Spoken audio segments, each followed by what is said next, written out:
Welcome friends, मैं आपके सामने गौरव मिगलानी 11th क्लास का अकाउंटेंसी का हम वीडियो नंबर 6 देख रहे हैं। आज बेसिक टर्म्स चल रही हैं। इस वीडियो से पहले 5th वीडियो में हमने क्या देखा है कि कैपिटल क्या होती है, ड्राइंग्स क्या होती हैं और लायबिलिटीज क्या होती हैं। तो अगर आपने वो वीडियो नंबर 5 नहीं देखा है तो वो भी जरूर देखिएगा। और video number 4 business entity principle बहुत ही इंपॉर्टेंट वीडियो है। उस वीडियो को आप देख लेते हैं तो ये कॉन्सेप्ट, ये जो हम टर्म्स पढ़ने जा रहे हैं, ये आपके लिए और भी ज्यादा इजी हो जाती है। तो क्या है ये, आज हम जो टॉपिक पढ़ रहे हैं वो है हमारा एसेट्स का टॉपिक। एसेट्स मतलब anything which is in the possession और in is property of a business including amount due to it from others. मतलब वो सब जिसके ऊपर बिजनेस का अधिकार है और वो सारी की सारी बिजनेस की प्रॉपर्टीज कही जाती हैं, बिजनेस की एसेट्स कही जाती हैं। एसेट्स को हम हिंदी में संपत्ति भी बोलते हैं। अगर मैं आपकी लोकल लैंग्वेज में बात करूं तो हम एसेट्स को प्रॉपर्टीज भी बोल सकते हैं। पर हमको भी क्या करना है ना, अकाउंटेंसी और अकाउंटिंग को स्टडी करना है, तो हम इसको यहाँ पर एसेट्स का टॉपिक ही लेकर चलने वाले हैं। आपका लाइफ लॉन्ग जब तक आप अकाउंट्स को पढ़ते रहते हैं तब तक हमको ये एसेट्स वर्ड ही यूज करना होता है। एसेट्स मतलब क्या, जिसके ऊपर बिजनेस का अधिकार है, हक है, और वो पैसा भी जो हमने दूसरे लोगों से लेना है वो भी रियलिटी में हमारी एसेट्स ही माना जाता है। अब बात आती है कि एसेट्स कितने टाइप की होती हैं। बेसिकली एसेट्स को हमने 3 पार्ट्स में डिवाइड किया है। पहला है नॉन करंट एसेट्स, दूसरा है करंट एसेट्स, फिर तीसरा है नॉमिनल एसेट्स। अब बात करते हैं सबसे पहले नॉन करंट एसेट्स। ये वो एसेट्स होती हैं जो गुड्स का प्रोडक्शन करने में और सर्विसेज देने में काम आती हैं। ये वो एसेट्स होती हैं जिसको हम बेचने के लिए बिजनेस में नहीं लेकर आते।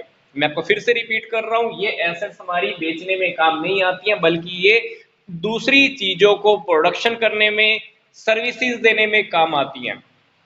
फॉर एग्जाम्पल, हमने एक मशीन खरीदी, तो आपको क्या लगता है कि मशीन हम प्रोडक्शन करने के लिए लेकर आएंगे या बेचने के लिए लेकर आएंगे? तो अगर हम वो प्रोडक्शन करने के लिए लेकर आते हैं तो वो मशीनरी हमारी क्या हो जाती है, नॉन करंट एसेट्स हो जाती है। अगर मैं सिंपल भाषा में बोलूं तो इसको हम फिक्स्ड एसेट्स भी बोल सकते हैं। फिक्स्ड एसेट्स, ये एसेट्स वो एसेट्स होती है जो लगभग 1 साल से ज्यादा वक्त के लिए काम आती है। लॉन्ग टर्म के लिए एसेट्स हमको यूज करनी होती है। तो इसमें आती है, सबसे पहले होती है टेंजिबल एसेट्स।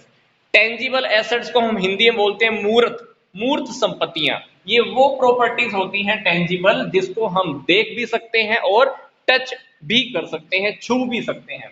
जैसे land and building, plant and machinery, आपका कोई मोटर व्हीकल है, फॉर एग्जांपल कार है, फर्नीचर है। तो ये सारी प्रॉपर्टीज वो प्रॉपर्टीज होती हैं टेंजिबल जिसको आप देख भी सकते हैं और अपने हाथों से छू भी सकते हैं। फिर दूसरा है इंटेंजिबल। इंटेंजिबल वो एसेट्स होती हैं जिसको तो आप ना देख सकते हो ना छू सकते हो, पर रियलिटी में उनकी बहुत अच्छी वैल्यू भी होती है। फॉर एग्जाम्पल गुडविल, गुडविल को अगर मैं बोलूं तो किसी पर्सन के द्वारा कमाया गया उसका नाम है, उसकी प्रसिद्धि है। मान लो एक बंदा है, बहुत फेमस है, उसके फेमस होने की वजह से ही उसको बहुत सारा काम मिलता है, बहुत सारा पैसा मिलता है। तो उसकी जो गुडविल है, क्या उसकी गुडविल को, उसकी प्रसिद्धि को क्या आप देख सकते हो? नहीं देख सकते हो। परंतु क्या आपको लगता है उसकी वैल्यू है कि नहीं है? बिल्कुल है। आपके शहर के अंदर कोई ऐसा दुकानदार भी होगा, कोई मिठाई वाला होगा जिसकी दुकान उसके नाम से चलती है, आप उसके नाम की वजह से उसकी शॉप पर जाते हो, तो वो उस व्यक्ति की गुडविल है ना? तो उसको हम, गुडविल को भी हम एक इंटेंजिबल एसेट्स मानते हैं। इसी तरह से पेटेंट्स का होता है, कॉपीराइट होता है, ट्रेडमार्क्स होता है। ये 3 वो एसेट्स हैं जो इंटेंजिबल होती है। इनका टॉपिक थोड़ा डीपली है, तो जैसा जैसा आगे वीडियोस आएगा तो आपको इनका थोड़ा डीपली स्टडीज देखने को मिल जाएगा।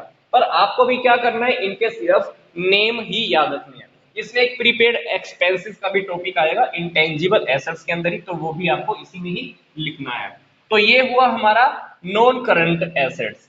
लंबे समय के लिए काम आती हैं, 1 साल से ज्यादा समय के लिए काम आती हैं, प्रोडक्शन के लिए, सर्विसेज के लिए काम आती हैं। टेंजिबल जिसको हम देख सकते हैं, छू सकते हैं। इनटेंजिबल जिसको ना तो हम देख सकते हैं ना हम उसको छू सकते हैं। फिर दूसरी हमारी एसेट्स है करंट एसेट्स। ये एसेट्स वो एसेट्स होती हैं जो या तो ऑलरेडी हमारी कैश में होती हैं या बिजनेस इसको विद इन 1 ईयर, 1 साल या 1 साल से पहले ही कैश में कन्वर्ट कर लेते हैं।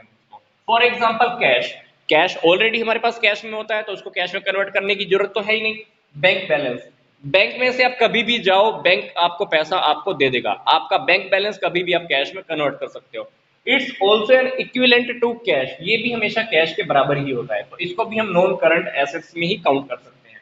स्टॉक, आपके पास जितना भी स्टॉक में माल पड़ा रहता है, गुड्स पड़ी रहती है, आप कभी भी उसको बेच सकते हो और पैसे में कन्वर्ट कर सकते हो, या हो सकता है कि 2 महीने के बाद पैसा मिल जाए, तो स्टॉक को भी हम करंट एसेट्स में बोलते हैं। डेटर्स, डेटर्स वो लोग होते हैं, देखो डेटर्स में हमारी स्पेलिंग क्या है, DEBTORS, इसको स्पेलिंग में हमारा बी वर्ड साइलेंट रहता है, इसलिए हम इसको बोलते हैं डेटर्स। डेटर्स वो लोग होते हैं जिनसे हमने पैसा लेना होता है, मतलब बिजनेस से पैसा लेना होता है। फॉर एग्जाम्पल हो सकता है कि कोई व्यक्ति हमसे उधार लेके गया, तो उस पर्सन ने हमको अभी भी अगर पैसा देना है तो वो पर्सन बिजनेस की नजरों में क्या माना जाता है, डेटर माना जाता है। इसी तरह से ही बिल रिसीवेबल का टॉपिक है। बिल रिसीवेबल का टॉपिक मैं आपको अगली कुछ वीडियोस में ही बहुत जल्दी प्रेजेंट करने वाला हूं, ये भी बहुत डीपली टॉपिक है, आपको फिर इसका स्टडी डीपली आपको मिल जाएगा। फिर तीसरी प्रकार की एसेट्स वो है हमारी नॉमिनल एसेट्स। नॉमिनल एसेट्स वो एसेट्स होती हैं जिसको आप इन फ्यूचर कैश में रिलीज नहीं कर सकते हो, इससे आपको कैश नहीं निकलवा सकते, या इन एसेट से आपको फ्यूचर में कोई भी बेनिफिट नहीं मिलता है, वो होती है नॉमिनल एसेट। नॉमिनल एसेट्स को हम हिंदी में बोलते हैं नाम मात्र की संपत्तियां, इनका सिर्फ नाम की वजह से संपत्तियां होती हैं, रियलिटी में ना तो हम इनसे कुछ कैश कन्वर्ट कर सकते हैं ना हम इनका बेनिफिट फ्यूचर में ले सकते हैं, तो इस प्रकार की प्रॉपर्टीज ये हो सकती हैं। फॉर एग्जाम्पल आपने एडवर्टाइजमेंट का एक्सपेंस आज कर दिया, तो एडवर्टाइजमेंट का एक्सपेंस आपने 5 साल के लिए कर दिया, अगले 5 साल क्या है, आपको वो एक्सपेंस धीरे धीरे अपने अकाउंट्स में से खत्म करना है। तो ये भी थोड़ा एक डीपली टॉपिक है, जैसे जैसे टाइम हमारा आगे आगे वीडियोस में आएगा इसके बारे में आप थोड़ा सा डीपली स्टडी कर पाएंगे, पर अभी हमको सिर्फ इतना जान लेना बहुत जरूरी है। बेसिकली जो हमारी एसेट्स बार बार आपकी अकाउंट्स में अभी काम आने वाली हैं, जो आप बेसिक टर्म्स पे सीखोगे वो हमारी यही है। फिक्स्ड एसेट्स, दूसरी है करंट एसेट्स। फिक्स्ड एसेट्स वो एसेट्स होती हैं जो 1 साल से ज्यादा वक्त के लिए होती हैं। करंट एसेट्स वो एसेट्स होती है या तो ऑलरेडी ये कैश में होती हैं या आप इनको विद इन 1 ईयर, 1 साल के अंदर ही आप इसको कैश में कन्वर्ट कर लेते हैं।